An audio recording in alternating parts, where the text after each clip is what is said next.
શહેરમાં નાના અને મોટા કુલ મળીને 114, 116 જેવા ગણેશનું વિસર્જન થનાર છે, ત્યારે મહુવા શહેરમાં કાયદો અને વ્યવસ્થા જળવાઈ રહે તેમજ કોઈ અનિચ્છનીય બનાવ ન બને તે માટે આજરોજ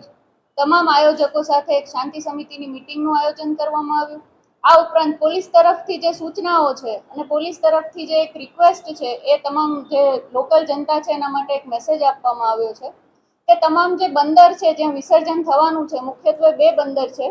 એક તો ભવાની મંદિર છે અને એક બંદર છે, ત્યાં ગણેશનું મોટા ભાગે વિસર્જન થનાર છે, તો એ જગ્યાએ પોલીસનો પૂરતો બંદોબસ્ત રાખવામાં આવ્યો છે. ત્યાં 30 જેટલા એસઆરડી જવાનો લાઈફ જેકેટ સાથે તૈનાત રહેશે, જેથી કોઈ પણ અનિચ્છનીય બનાવ ન બને. આ ઉપરાંત સામાન્ય જનતાને એક નમ્ર વિનંતી છે કે જો શક્ય હોય તો આ બે જગ્યાએ જ ગણેશજીનું વિસર્જન કરે, જેથી કરીને અગર કોઈ બનાવ બને છે તો પૂરતી તકેદારી સાથે પોલીસ પણ મદદરૂપ થઈ શકે.